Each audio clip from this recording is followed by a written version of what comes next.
নমস্কার, আমি অ্যাস্ট্রোলজার যোগমায়া আঁখি। আশা করি আপনারা সবাই ভালো আছেন, ভালো থাকুন, সুস্থ থাকুন এই কামনাই করি।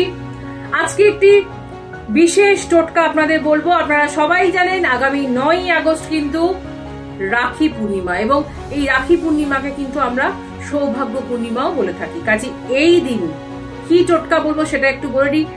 ছোট্ট উপায় কিন্তু তার বৃহৎ ফল।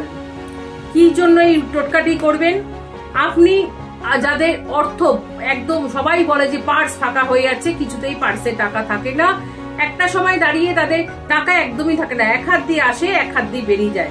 কাজে টাকাকে ধরে রাখবেন কি করে আর টাকা আসবে কি করে, সেটারই টোটকা আজকে বলবো। আপনাদের যেসব ঠিক টাকার অর্থনৈতিক দিকগুলো বন্ধ হয়ে যাচ্ছে সেটাও কিন্তু খুলে যাবে। তবে কাজে লাগাতে হবে কি জিনিসটাকে, সেটা হচ্ছে এই পূর্ণিমাটিকে। কাজেই এই পূর্ণিমার দিন আপনি একটি ছোট্ট চাঁদির বল বানাবেন, মানে রূপোর একটা ছোট্ট বল বানাবেন, এবং সেই বলটিকে আপনি সুন্দর করে গঙ্গা জল দিয়ে ধুয়ে সেদিন মা লক্ষ্মীর সামনে পূর্ণিমার দিন রাখবেন। এবং পূর্ণিমা দিন তিথি নক্ষত্র আপনারা সবাই জানেন, সেই দিন সকালবেলা 9 তারিখে, আগের দিন পড়ে যাচ্ছে 9 তারিখে আমরা পালন করব, সেই দিন ওটা রাখবেন, সারা দিন ওখানে ওটি থাকবে।